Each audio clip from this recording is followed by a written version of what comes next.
Hello everyone, আমি পিয়ালি। তো আজকে তোমাদের সাথে কোল্ড কফির রেসিপি শেয়ার করবো কীভাবে বানালাম। তো গরম পড়ছে যা, মাঝে মাঝে যদি বাড়িতে এরকম কোল্ড কফি বানিয়ে খাওয়া যায়, বাড়িতে থাকা কিছু অল্প উপকরণেই এটা বানানো যায়। তো চলো কীভাবে বানাচ্ছি দেখে নাও। প্রথমে চকলেটগুলো ছোটো ছোটো করে টুকরো করে নিয়েছি, তারপরে একটা গ্রেটার নিয়েছি, গ্রেটারের সাহায্যে বাদামগুলো গ্রেট করে নিলাম। তারপরে এই যে চকলেট বিস্কুট নিয়েছি, তো বিস্কুটগুলো ছোটো ছোটো করে টুকরো করে নেব। একটা প্লাস্টিকের ছোটো বোতল নিয়েছি, তো এর মধ্যে দিয়ে দেবো 2 চামচ কফি, 4 চামচ চিনি। তোমাদের কাছে অন্য পাত্র থাকলে তার মধ্যে দিয়ে ওটা তোমরা করতে পারো, তো আমার কাছে নেই বলে আমি এই বোতলের মধ্যে দিয়েছি। তারপর দিয়েছি একটু হালকা গরম জল অল্প করে, দিয়ে ঢাকাটা ভালো করে টাইট করে আটকে নেব। নিয়ে এটাও নাড়তে থাকবো 5 থেকে 10 মিনিট। যতক্ষণ না এরকম ফেনা ফেনা হচ্ছে ততক্ষণ তোমাদেরকে এটা নাড়তে হবে। তারপর দেখো আমার হয়ে গেছে।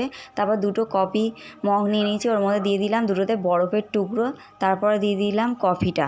এরপর দেবো ওপর থেকে দুধ, 2টোতে দুধ দিয়ে দেবো। তারপরে দেবো তোমার আবার একটু করে কফি, 2টোতে আবার একটু কফি দিয়ে তারপরে দিয়ে দেবো এই যে চকলেটগুলো ওপর থেকে, 2টোতে চকলেট দিয়ে দেবো। তারপর দেবো চকলেট বিস্কুটগুলো দিয়ে, তারপর লাস্টে দেবো বাদামগুলো ওপর থেকে ছড়িয়ে দেবো, দেখতে সুন্দর লাগবে।